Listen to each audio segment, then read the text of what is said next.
What's up, Black and Tan family? Coming to you from the inside of our tent. We're going to go camping this weekend, aren't we? It's going to be fun. Okay, so this Wednesday night, we're going to have another Black and Tan with a special guest. And I don't even know who that special guest is. Paul won't tell me. It's not Mommy. Paul won't tell me. But he says it's going to be a little more serious. Kind of cool, but I really want to know. Anyway, if you want to know, tune in at 8 o'clock on Wednesday. Black and Tan, our Instagram, Black and Tan, 0.0075% faster. Check it out. Set your alarm. It should be a good one. I'm kind of scared, though.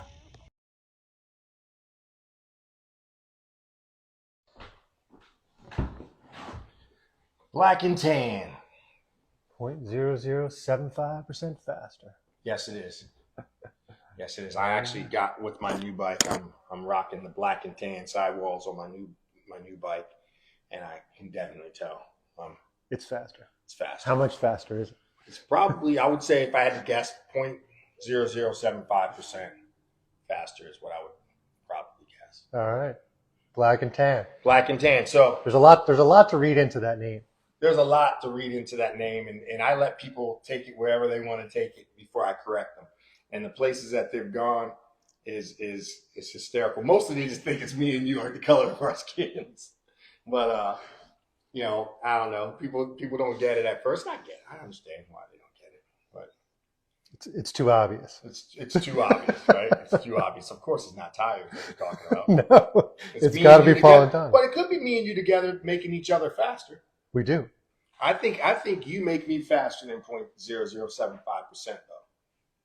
Well, I know you make me faster. Somebody asked me to that today it came up in one of our chats on the Black and Tan of somebody didn't want to ride mountain bike with me because of my skills. And I said to them, like, there was a time where I followed you around and I got my butt kicked. Like it was. Yeah. I mean, well, that was, you had all the speed in the world, but it was the technical side of it. I remember one time we were riding and we were coming down, I was like, damn, Paul, you're doing good. You're technical. And next thing I know, the bike was over here and you were over there. And I was like, my elbow missing. Oh yeah, that was a bad one. I was like, oh my goodness. Of course, right after I compliment you on how well you were handling the bike. Indeed. Because you were flying that day, man. Yeah. You looked and you said, well, that's the bone showing, remember? Yeah, that's the bone. That's the bone. That's right. It's the elbow. So we have a special guest tonight. We have a special guest. I don't even know who the special guest is. Are you nervous? I'm not really nervous. I mean, I told him one of the things that I don't like is one of my biggest pet peeves is surprises. So my wife knows that. She said, ooh, he's surprising you. How do you feel? I was like, I don't know. I feel like I'm not in control when I get surprises. When I know a surprise is coming. The best way to surprise me is just to surprise me. Yeah. Right. But don't do the anticipation thing like that. Yeah, that's the part that I'm not in control of my own what's going on in my life. That's the way I feel. But what if the non-control is intentional? Again, yeah. I think that's even worse. Yeah. Because especially when I know other people know what the surprise is. Just really two people know. Two people know. And the reason that one person knows is because I needed to bounce the idea off someone because it was a little bit of a risk. All right. This special guest. Okay. Are you ready? I'm ready. We're going to let him in. Let him in. You're our special guest. Hold on. Really? It's not what you think. All right. You ready? I'm ready. Because I said it was going to be serious. It's going to be serious. Arms crossed serious. That's arms crossed serious. All right. All right. So last time, this is our 13th episode, by the way. 13. Yeah. That's pretty cool. Upside down 13 because we're bike racers, right? Okay. That's right. All right. Last time we interviewed Andre Campbell, right? Mm-hmm. And I didn't talk to you about this, but I was really struck by your passion about his experience. I'm trying to frame it out for you because we're going to talk about a serious subject eventually. Okay. And you and I never really, as friends, delve into that. Okay. Because I just think of you as Donald. Right. You just think No, of me. I mean, yeah, I got you. Right. I mean, I know that you have a profession and a serious side on you, but Yep. see, the cool thing about cycling is we can let all that stuff go and we can just be who we are. You don't have to be Dr. Livelli around me unless I do something to make you mad and then you make me call you Dr. Livelli. That's fair. But you don't have to. You can just be Paul, right? You can have a doctorate here. You can have, whatever your accolades are. You could be whatever it is. You could be the highest accolades around. But when you're on the bike, you're just Paul. I'm just Donald. So that's what I think really makes these type of scenarios work.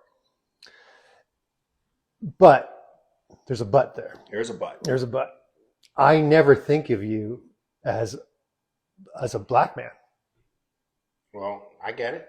Well, that means that our friendship is genuine. Yes, but is that right of me? And I don't want you to answer yet. I want this to be an organic conversation. Okay.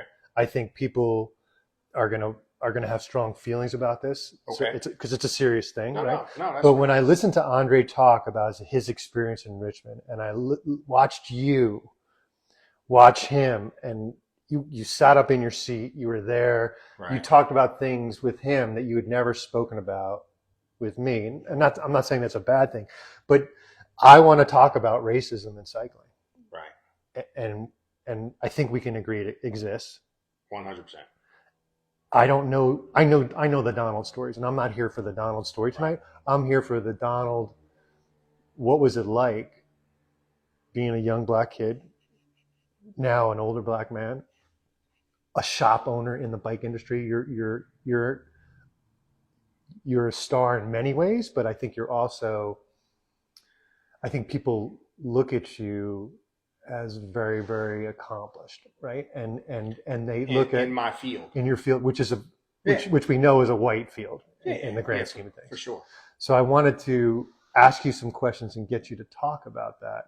And I said it would be serious tonight. And I said this would be a thing where you would bring Bo to, because I think you would be proud. Yeah, I think so. You would be proud to tell the story I think you're going to tell as you go through and answers. Are you all right? You're going to be good? Let's do it. Okay. Arms can come down. They don't have to be crossed. Well, I mean, I don't know. I don't know if they need to be crossed yet. Okay. Like, I mean, the one good thing that I could say about me being in the cycling community early on was even at the worst times, I still felt welcome.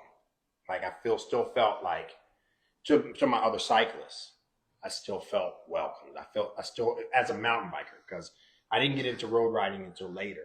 And as a mountain biker, especially as a mountain biker, which is weird because there's even less black people at that time riding mountain bikes, right? Right. I remember there would be I would go to races and it would be maybe me and one other guy at this race that perfect example. I would do 24 hours of Canaan Valley, which was a huge local race. Everybody locally that rode mountain bikes at that time, we would all go to Canaan Valley. And we'd all be there. Not just my community, but every cycling community around. We would all go to Canaan Valley. It would be thousands of people there. And 2 black guys. 2 or 3 black guys, right? And on the whole mountain. Not once did I ever not feel welcome in that setting. It was obvious, right? When back in the day, I've got a great story about how this works out. So again, I've never felt not welcomed, but there was a time where I had a Fleet Street Cycles racing team. We were a bunch of misfits. We didn't have jerseys. We only had T-shirts. We would race in our T-shirts, Fleet Street Cycles T-shirts, right? And we ended up winning as a team, we won the overall team trophy for Fleet Street Cycles. We just had a good time. One of the guys that was racing, he had an issue when he was racing. He was a black guy. So I brought a lot of inner city people to these races. And he had an issue. Now he didn't have a Fleet Street Cycle jersey on, but he was a black guy. So of course everybody connected him with me. Mm-hmm. Right? It was crazy because all of a sudden, did you know him? I knew him. Okay, Yeah, okay. I knew him. He was actually on our team, but it wasn't because you're a black guy. He's black. You must know each other. No, but you were actually, that's what I got out of it, right? Okay. Like it was more in the lines of like it was such a rare occasion. And now at this point we were probably like maybe 2000, and so we're almost 20 years, like 19, 18 years ago. And it was like, oh, he must know Donald. Donald knows me, obviously, right? So they come run up to Hilder's like, Donald, I think one of your friends is down there and he's having an issue. He was going through heat stroke. Oof. And his body started shutting down and he started hallucinating. And he thought people were actually coming to get him and he was fighting everybody and it was crazy scene. But it was obviously if you rode bikes and you were in Patapsco and you were black, you're probably friends with Donald, right? So in a way it was in a way that's the kind of which is funny scenario. Because if you ride bikes in Patapsco, a mountain bike, you're friends with Donald, whether you're black or white. try to go down the trail with him. And I hope there's people that'll be tuning in on this that aren't from this area. Yeah. And understand that it's not because I'm this or that. It's literally I spent most of my life in Patapsco State Park riding bikes. So we moved in the area when I was 13, 12. No, I was 13, 14. And we moved right up the street from basically where we are now. My parents' house is only about a mile away, and Patapsco is less than a mile back here. So I've grown up in the park, riding my BMX bikes, hanging out in the park, everything. So I'm one of those local fixtures, right? And again, because I am black, I stand out. Who's this black guy riding with everybody else, right? So I'm familiar with this area. That's why everybody knows me. And also, because it's easy to spot me, right? Although it's funny when other black people would start riding mountain bikes in the area, they would also be called Donald, right? It's like, my other friends would come to me like, man, if I have one more person call me Donald, I'm gonna go crazy. Maybe they were going downhill really fast. And you know what? whatever it was, but it's like I'm gonna let you ask more questions. No, I'm not. That's kind of where I grew up in this thing. Like I said, if in my cycling circle, in my cycling community, which I happen to be one of the only black guys locally, Bill Wheeler, there's a couple other guys that are fixtures in here also, but in my circle there wasn't a lot of people that looked like me. But the one thing I can say, in the cycling community, I've always felt welcome. Now, not to say that I haven't heard racist things being said, but a lot of times when racial things are being said, people don't even realize that they're saying, right? It's one of those things where it's like, and I'm supposed to take it, right? Like, Donald, you're not like a black guy. You talk white. I would get that, right? Or I would get, oh, you mean jokingly, oh, white Donald. And I would, and after a while, I felt like it was my place to try to check those people that would say those things. Not because I wanted to check them, but I didn't want them to say it to the wrong person, right? I always wanted to say, like, that's not one of the things you want to say to a black guy. You don't want to joke around about those type of things, right? Yes, I talk more proper than my cousins in Baltimore, mm-hmm. but I don't think I talk as proper as my friends out here or wherever. Do you code shift?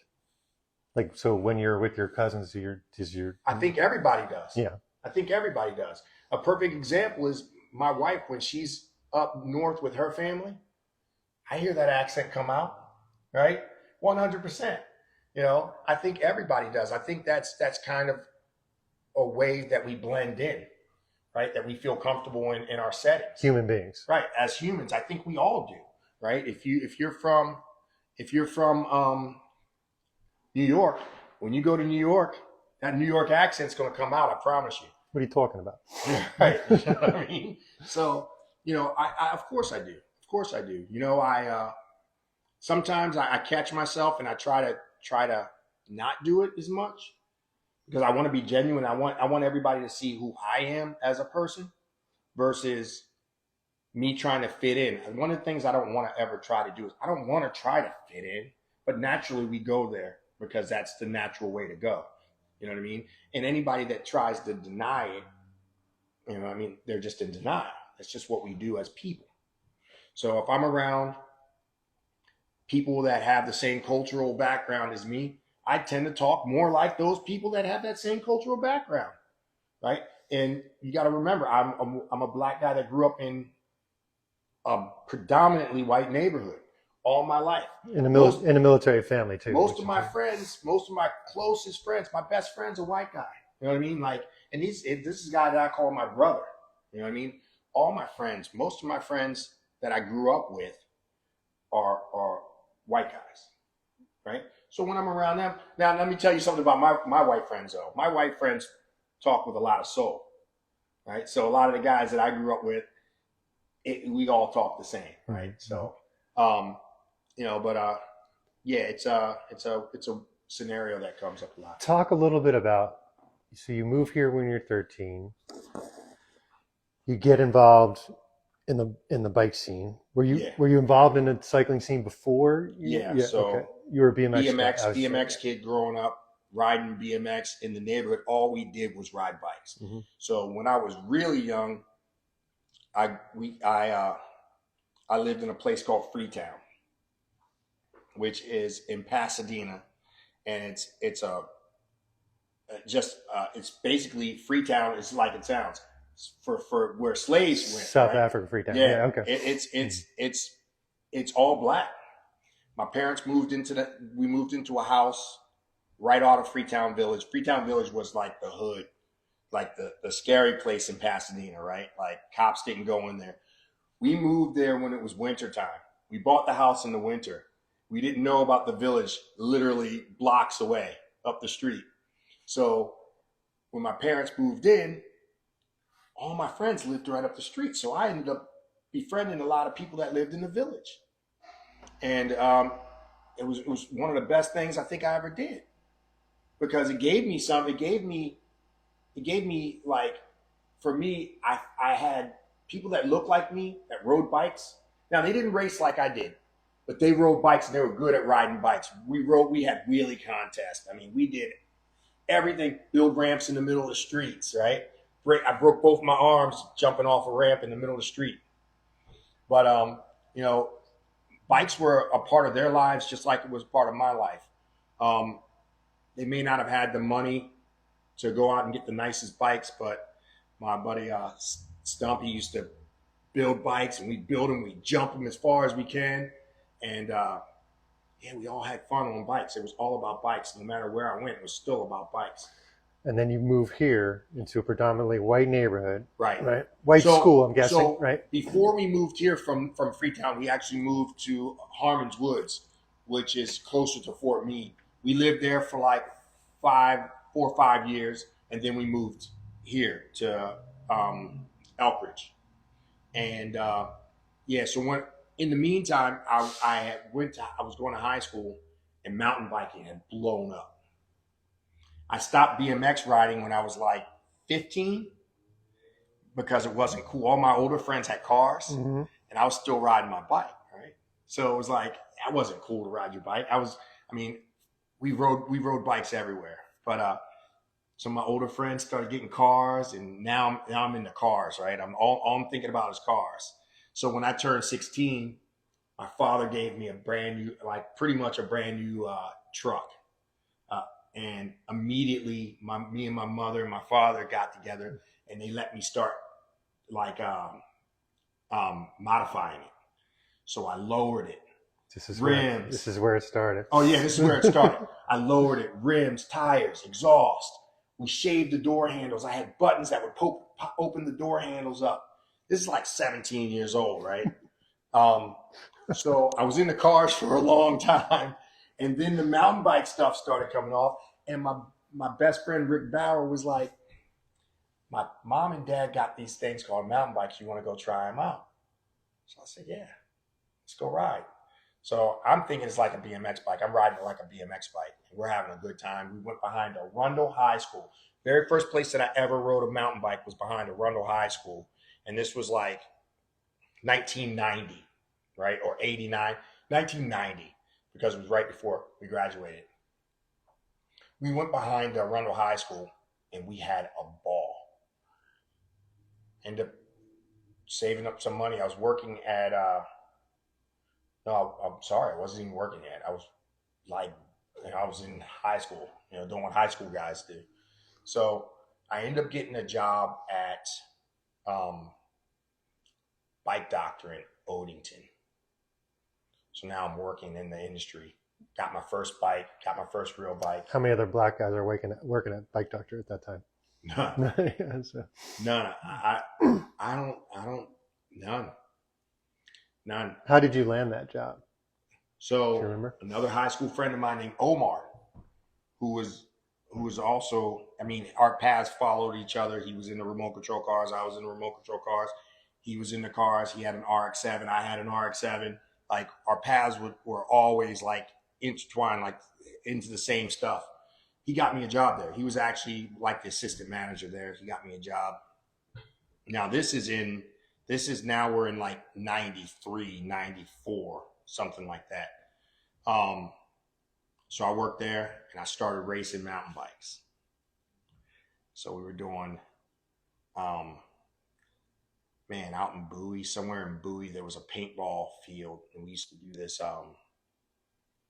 We used to do this race that was in this paintball field, and it was a super short loop.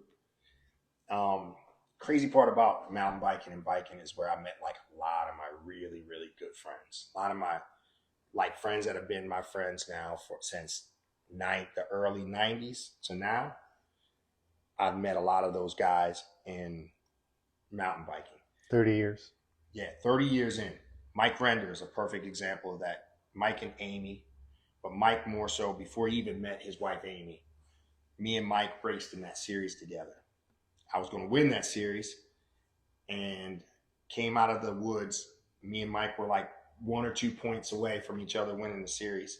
Came out of the woods and I had Mike beat, and I went to shift my gear and my derailleur didn't work.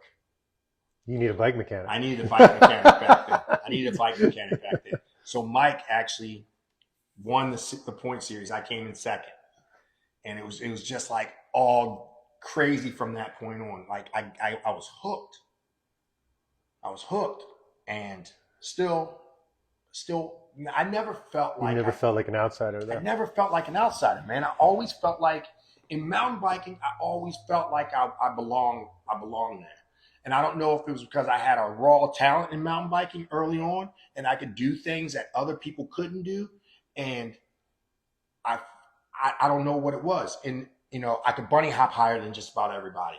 Still can. I could out sprint a lot of people, right? Like I had a good bike handling skills.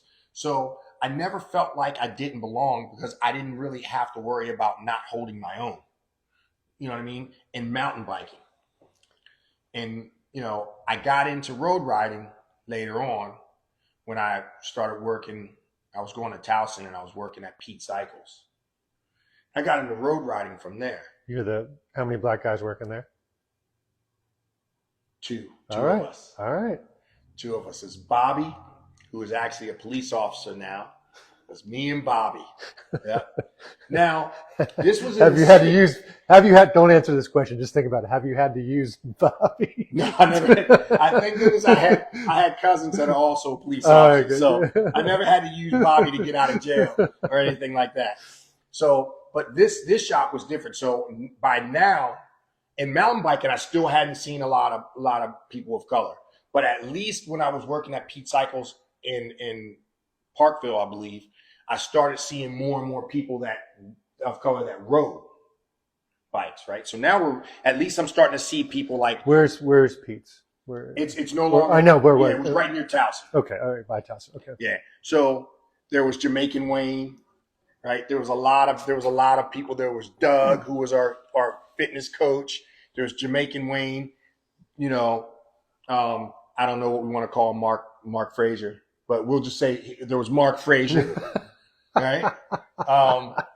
But there was a lot of people. There was a lot of people that I started seeing of color, but I never saw large groups of people. Right? It was always like I hadn't gone down to Lake Montebello, which was right down the street from the shop. If I would have just gone down to Lake Montebello, I would have saw my culture riding bikes. Right? I just never saw it. Now, even when we started racing, training races at Druid Hill Park. There was maybe 4 or 5 out of 50. And then we're talking inside Baltimore City. Yeah. Inside Baltimore City, there was still only 4 or 5 of us out of 50 or so, right? So, I started to see some there. And then it was now we're up in maybe 2000. I got introduced to Frank Johnson. Frankie introduced me to a lot of the guys that rode out of Randallstown. That was game changing to me. Like, I saw the difference. Like, I went. What was different? Not everybody understands why that's different. I saw when I went up to Randallstown. I would go to Randallstown and I would do a ride out of Randallstown. There was no white guys.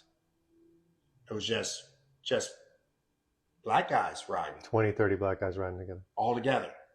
But they've been riding together since the 60s, right? Like, these guys were older than me. They had awesome bikes. They knew how to ride. I had started to learn how to ride. John and a handful. I was under the tutelage a little bit of Bobby Phillips. Mm-hmm. Back in the day. He would coach us on our early morning rides. So I knew how to ride, but I didn't really know how to ride. You know what I mean? Like, these guys, they did everything. They brought our culture into cycling with the way they looked. I mean, they were clean. Everything was clean. Frank used to dog me like you dog me, kind of. Frank used to dog me about my gear, right? Because I'm a mountain biker, bro. I like people, as much as I ride road, you gotta pull that out of me, because I can easily go back to mountain biking and not caring about how my stuff looks. It's about the ride, right? If you follow Black and Tan and you've seen some latest videos, he stepped up his game. I had to step up my game. People were clowning me, but so I mean, the kits, the bikes were crazy. I mean, Paul Talley would show up with a different Clonago every single time he rode with a matching kit. It was amazing. Like, they didn't do things the way that my other friends did things. They did things the way that the Randallstown crew did things. Everybody looked sharp. Everyone looked sharp. Everyone could ride. Even the way that Paul Talley would dance on the bike when he's climbing hills, it was like with a little more rhythm and a little more, it was just cool to watch, right? And I wanted to emulate a lot of what I saw, the way that they ride. So now I'm with the riding with some of the Randallstown crew. So how is that? I don't want to leave this Randallstown because I think it's important. You were there last night. You made a point to go to Randallstown. You didn't tell me why, but like, I got to go. I've got to go. You've been talking about it. So you grew up riding with white kids. Mm-hmm. Now you're with a very distinct cultural group of sharp. Yes. Black men on bikes, right? Yes. I don't know if there were women riding too, but so not then. What is your how is your perception changing at that point, if you can remember? It's more like it's not my cousins and everybody like telling me that, man, you're riding bikes. My cousins, see, I would get raced. I tell people this a lot. I got racism from both directions. Okay. You're trying to be white. I'm not black enough, mm-hmm. or I'm not white. You see what I'm saying? Yeah. So I used to get racism from both sides, and the whole time I'm just trying to be me, right? Like, it's like I can't win. I always felt like, for a long time, I felt like I couldn't win. No matter what I did, it was going to be offensive to this side. No matter what I did, it was going to be offensive to that side. I just couldn't win in something that I loved, like cycling, right? And then I found out about, like, Major Taylor and the legacy behind that. Oh man, that blew my mind. Absolutely blew my mind. Um, Started reading his book and really got into that for a long time, to the point where, I mean, that's what the tattoos of Major Taylor on my arm, right? Like I really felt that in my heart, like, because there was a time where he was talking about how he raced in Philadelphia, and he got interviewed, and they were like, "How are you always winning?" He was like, "Because I have to be in front." And they were like, "Why?" Because he goes, "If I'm in the back, they just spit on me." And I'm like, "Damn, that's deep." Right? Like this dude had to win races because he was going to get hit, beat, and spit on if he wasn't in the front. That's like just changed my mind, like the way that came about. The way that, like I said, the way that I noticed how my culture, I found people in my culture that rode, and no matter what you do, whether or not you feel like you have to talk this way when you're around someone, or you have to be this way when you're around someone, let's face it, there's safety in numbers. So when we're riding down the road and I hear and I turn around and I see a big pickup truck coming down the road, I hate to say it, I still brace myself a little bit, right? Like, what's he going to do? Is he going to gas? Is he going to bump me off the road? Is he going to throttle the diesel at me? What's he going to do? Is he going to beat the horn just to scare the hell out of me? What's he going to do? But when I'm riding around down there and there's 30 of us, the diesel truck tends to give me a little more space, right? He's not going to come so close. So I mean, I felt a little more safety in numbers, and I built like relationships with a lot of the guys, and a lot of them is just so funny. A lot of them are just regular guys outside of cycling, UPS drivers, lawyers, doctors, all kinds of stuff. Like I said, when we ride, we're riding. We're all the same, you know. So I built a relationship with the Randallstown crew, which led to me and some of the Randallstown guys actually forming the very first Major Taylor organization in Baltimore City. So tell me, what is that? The Baltimore Metropolitan Wheelmen was the club that we formed, and they're still going today. It's kind of small now. I wish that we could start bringing it back out, but we were the very first chapter that was affiliated with the Major Taylor Association of America, and that was a really cool, proud moment of mine to be a part of that. And it's funny that we talk about it. We still talk about it now. They're actually filming a documentary on it right now. But now that I see, nowadays I see what Justin Williams and Bahati and everybody else are bringing into the culture. Our culture, mine, yours, and everybody else's culture now is the cycling culture. It's completely different. I can get in where I fit in, right? I mean, I can ride with whoever I want now and feel I'm comfortable in my skin. I'm all about conclusion, right? Inclusion, Mm-hmm. right? Like, I would be a hypocrite if I wasn't with a white wife and a mixed son, right? Like everything I do is for them, and I have to show him that he should be comfortable in his skin, that he should be able to get in where he fits in, and everything like that. Like, there's a lot. When you said, I asked you, it was like, is this going to be something that Bo can watch? Yeah, it's something he can watch, because I mean, I want him to know that I'm happy and proud to be his father. I'm super happy and proud to have my wife as his mother, and we can grow up in that with that family of having, like, full inclusion. Like, there's no, I don't want to say I don't want to ever say it sound hypocritical, and not hypocritical, but like just, I don't know, but I don't want to be like, oh, I don't see color. I mean, everybody sees color. Right. We all see color. I don't want to be like, oh, I don't have racism in my body. We all are racist to a certain extent, whether it's the minute, part of us. We've all at one point has said something about a race or a culture that if we thought about it, be like, yeah, that wasn't too cool, right? But I do want him to grow up and think that it's okay to be who he is, and whatever. I want him to be a cyclist, of course. Right. Yeah.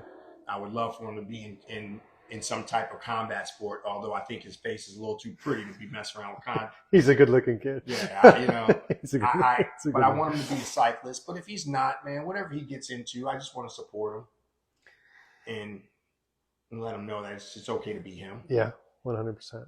100%. But you and I have had serious conversations about how society might perceive him, right? And how it's important to still have that knowledge. And as a father, you're gonna have to figure that out, you know. And that's not for this table to talk about. It's not, and I am. I'm figuring it out as we go along, right? Yeah. Like it's a lot of things that look, my father. I grew up with lots of love in my family, in my household. And it wasn't physically said and it wasn't physically done. But as I got older, I could tell that my father loved me because he worked his ass off for us. Like, I mean, my dad worked multiple jobs. He would come home from a job to change his clothes to go to another job, right? I wouldn't see my dad until morning most of the time. And it showed me that that's now that I grew up and I know, there's sad things that I wish that my father showed me how to ride a bike. Taught me and my sisters on a grassy hill behind the house how to ride a bike, right? That's about all I can remember my dad, as far as play with me, that's all I can remember. Like, my dad didn't build cars and Legos with me. I don't remember that. Mm-hmm. I don't remember my dad going out and playing with me in the yard. I don't remember that stuff. My dad was too busy working, providing for us, right? So, you know, there's things that I want to make sure that I do for my son. And I know this isn't the subject for that, but there's things that I want to do that I want to make sure that my son has these memories. Like, so when we go bike riding, I want to make sure he realizes that, you know, hey, this is our time, right? So we go riding together.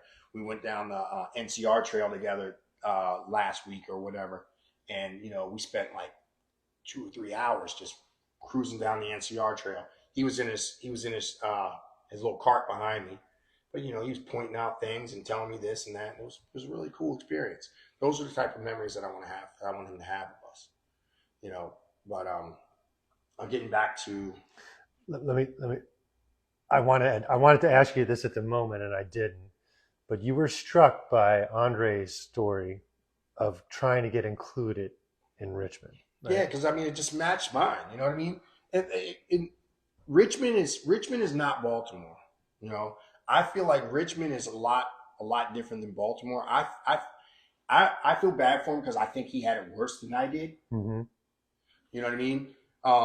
Coming from a mountain bike background to a road riding background, a lot of people already knew me. Even when I got into road riding, a lot of people already knew me as Donald the mountain biker.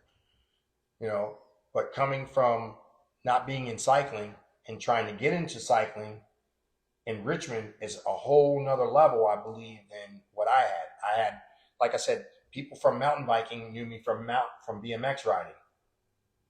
From mountain biking to road, they kind of knew me. The crossover was a lot easier. You had a segue each time. Right. Every time I had something to channel me to the next.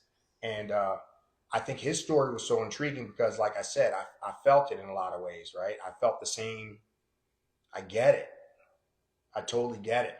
And, you know, there's a lot of times that things are said, like I said, things are said, and now it's like basketball now, right? If you're a black male coming in, you're a black athlete coming into cycling, you're supposed to do well now, right? Because that's the way it is. I mean, you're Justin Williams and all those guys are doing well. It's, you know, this is the most humbling sport, maybe next to jiu-jitsu. I say it all the time. Cycling is a humbling sport. You can be the baddest athlete in the world, and you're going to get beat by this little nerdy guy that would never beat you in any other sport in the world. But he's going to kick your ass in cycling, and there's nothing you can do about it. Definitely. It can happen. It can happen. So, you know, I just related to a lot of things they said. Our lives and our stories paralleled each other's in a lot of ways. So yeah, I was drawing in a little bit when it comes to that, for sure. A little bit, a lot of bit. Because I feel it. You know what I mean? There's like, there's and I can't really, and I know we're trying to express that feeling now, but I can't really. It's hard for me to express how it is to for your family to think that, oh, that's a white guy sport. Why are you doing that? Damn, that's not the reaction I wanted to hear. You know what I mean? Like my sister came to one of my races, the pick all Punisher. She came to it last year. Okay. I probably raced 200 times. I've probably been in 200 races, maybe more than that. I don't even know. They've only my mother and father have never come to any of my races. Maybe one of my BMX races or something like that, but none of my mountain bike races, my road races, nothing like that. The few times I've done cyclocross, never. And it's not their fault. I just feel like they always thought it was maybe not important enough, or that's not what I'm into. Now, if I were playing basketball, I promise you, I know for a fact that my sister would be at every one of my basketball games. That's the way my family that's the way they roll. You know, so even being part of the crowd at a cycling event may be alienating. It might be. Yeah. I don't know.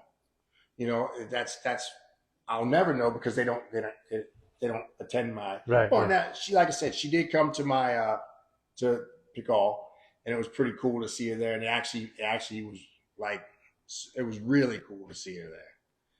You know, but I mean, that's just the way it was. I didn't get support from my family in cycling. Football, oh yeah, my mom was running up and down the side of the field when I was playing football. You know, that's just the way it was. Mm-hmm. So interesting.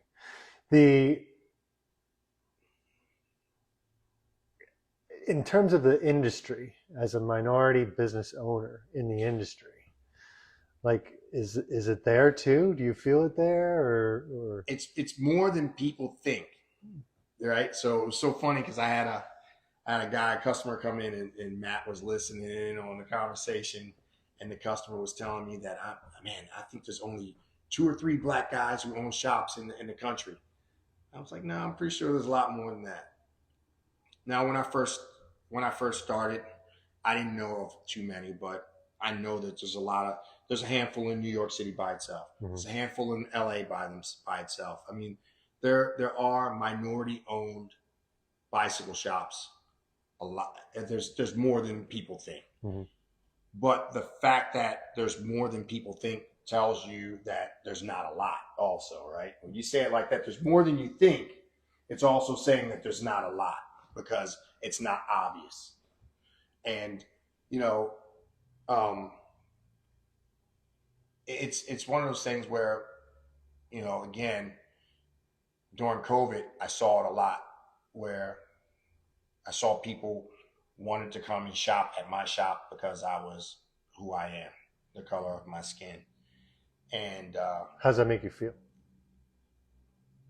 Again, kind of hypocritical, right? Like I feel like a hypocrite sometimes for accepting it that way, mm-hmm. and not.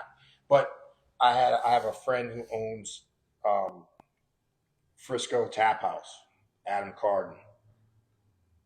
He was I was talking to him about it, and I was like, man, you know, I don't know how I feel about people coming to me because of the color of my skin and not coming to me because of who I am and what I do.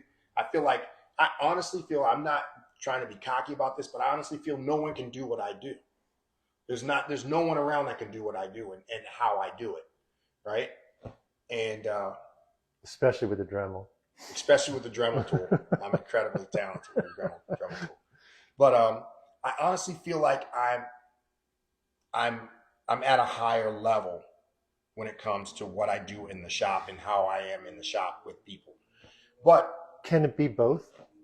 Can I come to you because you're black and because you're really good at what you do? Is that because? Well, after what Adam said to me, yeah. Because so Adam, who's a Jewish guy who owns a brewery locally, I told him I was like, hey man, you know, I don't know why I even talked to him, confided in him with this, but I'm like, I don't know how I feel about this because it was big for a while. It was huge during COVID. Like, I mean, literally, I was on all the black cycling forums and everything like that, and people were coming to me. A lot of people were coming to me because of, two things. One, I felt guilty a little bit because I wanted them to know that I had white partners, that this is not me alone, right? I have a small group of guys that helped this whole thing grow. It wasn't based on me. Am I the face of Patapsco? Yes, 100%. Mm-hmm. Am I the if things go south, they're not calling Rob, right? They're calling me, right? I run the day to day. I am the face of Patapsco. I get it. But I didn't do this alone. You know what I mean? Like, hell, I mean, all the way down to my employees like Eric and Kevin. Those guys have been with me since the beginning, right? And I felt kind of bad when I'm like, damn, everybody's coming to me because it's me, and they're not thinking about the other people that helped me get where I'm getting, right? So I tell him that I felt a little this way or that way about it, and he said, Donald, you're worried about people that are coming to you because you're black. You're not thinking about the people that aren't coming to you because you're black. Boom. It changed the narrative, right? It was so powerful what he told me. I'm like, he said, man, for everybody that's coming to you because you're black, I'm telling you now that there's people that aren't coming to you because of the same reason. And I was like, damn, I didn't even know so after that, I was like, yeah, I get it. I'm accepting at both sides of it. Mm-hmm. Yes. Yeah, I'll take it. Because you're right. Because there's people that when you're, in a lot of ways, as soon as you enter a white dominated field, sport, or whatever else, as a black person or a minority, you're instantly under a microscope. And a lot of times I feel like they're waiting for me to fail or mess up in some way, right? Just so I get a finger set. I told you so. Who are they? People that aren't minorities. Okay. And it could be any kind of. I mean, in jiu-jitsu, right? I wasn't a minority in jiu-jitsu, but I was me coming in as a young black guy in jiu-jitsu, I was probably supposed to have the same attitude as all the other inner city kids that came in. And I wasn't like that. But I could tell that there was like, all right, let me see what's going on with him. Mm-hmm. Right? So, again, I think about what I say because I don't want to come across as having too much separation. Right? So when you say, like, who are they? I want to think about before I say who they are, because it's not nowadays, it's not all white guys that are looking at you. We have a huge population of Filipino riders. We have a huge population of Asian riders. We have Latino riders. I mean, cycling has blown up in ways that I've never seen it. Like the minorities that are getting into cycling, the minorities that we're starting to see in cycling, because they've always been there, right? But they've always been in their little pocket, in their little area. And I feel like we've never come out until now. Like now it's like, okay, it's okay to have, and another thing in the black culture, black guys don't ride around in spandex and tights and shit like that. Right? Like that's what I used to get. That's what I used to get, Paul. I used to get, man, I ain't wearing that tight shit. That's what I used to get all the time. And I'm like, you don't have to wear it. That like you can put it on underneath your stuff. My friend Huey was riding today, and I was telling him, I let him use one of my bikes, and he was like, "Man, I don't know about that seat." I was like, "Huey, you gotta get some spandex with pads in them." He's like, "I ain't wearing no spandex."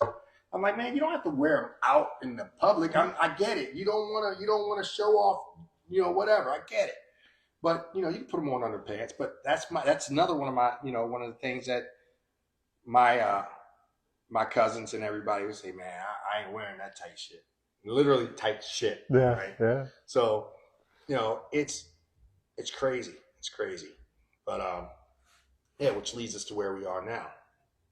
Where are we and what should we do next? As I think, and the reason I ask is because I think we are, but I also think in this relationship, people are starting to look at us like Black and Tan which Right, was, right. which we never really Right. intended to, right? But it is what it is. It is I what like it it. is. I What let them it is. run away with whatever they want to run away with. And you and I can have these type of conversations, and I think if people don't start talking about it, everybody's in an island, and we don't get into that community of. You know, I think it's almost gone to the point now where the inclusion could go the other way, right? Some of the cooler big rides that I know of are labeled more as minority rides, right? So you have the Major Taylor Mountain Summit. It's welcome to everybody, but you're probably going to be a minority when you go there, Paul. Sure. Right? You know, every other page on Facebook is a black ride, black this or that. And I get it. I think there's a place for it, and I think it needs to happen. I think people need to understand. But I want to make sure that people know that those, just because it's the title black is on it or minorities on it, doesn't mean it's not inclusive. One of the things that I feel that we need to do is make sure that people feel welcomed. Never make someone feel like I felt, right? And like I said, the mountain biking, it was never like that. Road riding, there's been a time or two where I've gone into big group rides, especially away from here, where I was like, I could feel the tension. Florida, you Florida guys need to shape up for real. Florida had me thinking like, oh shit, they don't really want me here, right? Like in Miami. No, it was actually up further north when I went to visit my wife's grandmother. I did a group ride, and I pulled up on the group. I actually got there a little late. The faster guys had went off, and I was able to catch the second group. And as I caught up to them, I went around them, and I kind of sat behind a little bit, and then I went around them and I took my pull like everybody else was doing. Guy pulls up next to me and was like, "Hey, would you mind not pulling?" I'm like, "Okay." I'm like thinking maybe I did something wrong. Maybe I wasn't pulling right or whatever else. I knew I hadn't done anything wrong. I probably was just as good, if not better, than all the guys in that group. Asked me not to pull. Asked me just to hang out in the back and just like until we know who you are or whatever else. And I'm like, is it really a safety thing? I mean, I didn't see anybody else that looked like me. I'm in the middle of Florida. And as we pulled up into the rest stop, so they had a out and back. It was like 15, 20 miles out.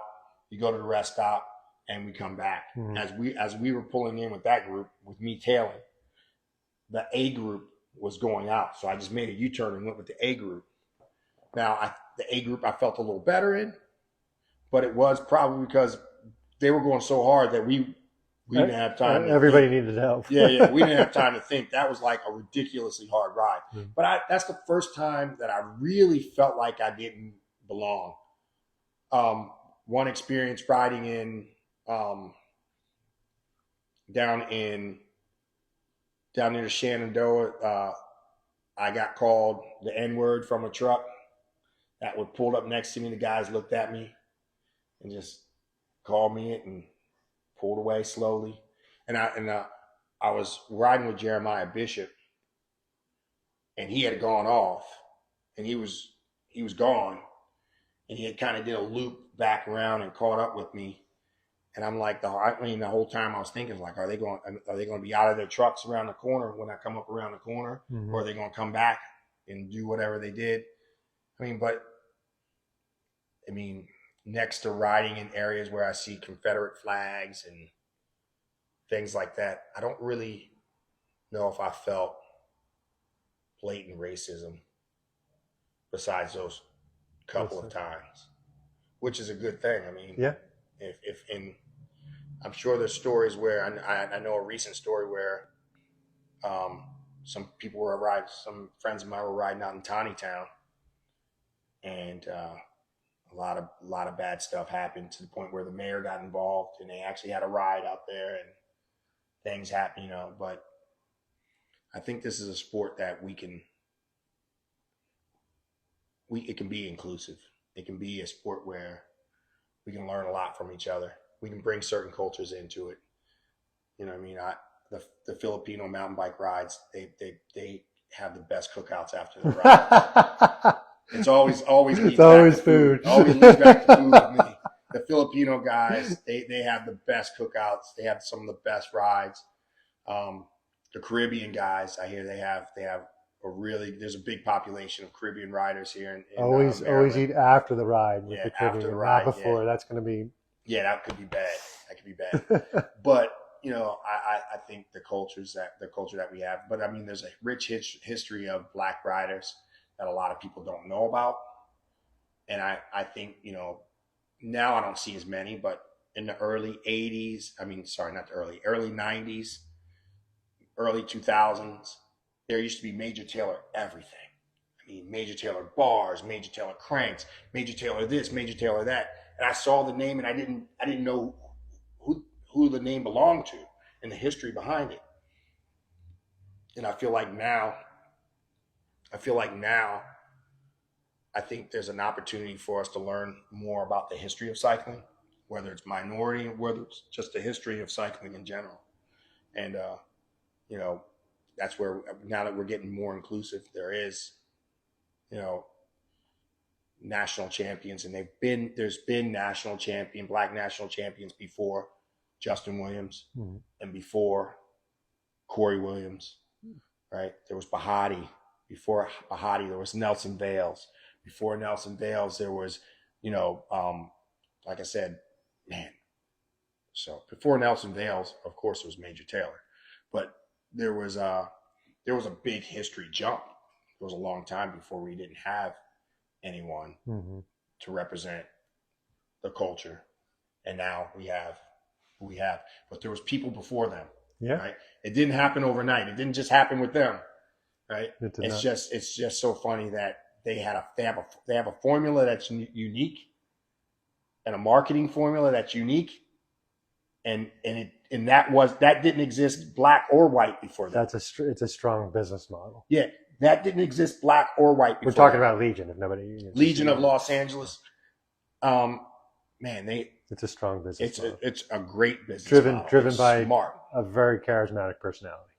2 very charismatic personalities. Actually 3. I'll even put the brothers CJ, I think it is, into it. But yeah, it's a different culture now. Was it a bad surprise? No, it's a pretty cool surprise. It was a pretty cool surprise, and I do get passionate, and I do get emotional about it because we didn't cry. I didn't cry. You were talking about Bo. I was close there, just so we're clear. Yeah, that's my little buddy.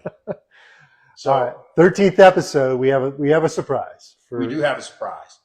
So we have a YouTube channel also. It's the same name as our Instagram channel. It's Black and Tan 0.00775% faster. Go to that YouTube channel, like and subscribe, leave a message underneath, and we're going to be picking random people to get prizes and things. For this episode. Which will probably take you maybe a week to get out. Yeah, I'll edit it and things like that. But I don't think we'll need much editing for this. No, I like it. Yeah. So this is called a fit lock. All right. And it's a water bottle and a cage all in one. This will mount on your bike. Locks itself right in, twist it to come off. Can't miss it. It won't fall off your bike. This is a really cool thing. We'll pick one random drawer. We're going to pick a random person that likes, subscribes, and leaves a comment underneath this episode. So let's do it this way. So I think you can like and subscribe. You can like, but you can't leave a comment. No, we have to do it with the YouTube because you have to subscribe. Yeah. This on Instagram, you don't subscribe, but you can follow. What about? You have 1 minute to settle on the rules. Here's what we'll do. If you're on Instagram or on our YouTube, as long as you're following us, you like this episode on either platform, and you leave a comment down low, you qualify for this. But we all want everybody to go to our YouTube channel and like and subscribe. And please leave a comment because that's going to help us out with algorithm. Mm-hmm. Thank you. not so good with words. But that'll help us out a lot with that. So please do that. And we'll do it the next episode. We'll do it the next episode. We'll pick it out. And this is just the beginning of the prizes. I'm going to start getting people to help us out and give us stuff. Now, this was not given to us from Fitlock. This is us, me and Paul, taking care of this one. But we're going to get some people to start giving away some giveaways. Black and tan. 0.0075% faster. It's true. Not just tires. It's not just tires. Yeah, we make each other faster. Peace and love, everyone. All right, guys. Thank you. My man, my brother. All right. Appreciate you, man. Absolutely. Absolutely. Subscribe, you fools. And don't forget to like.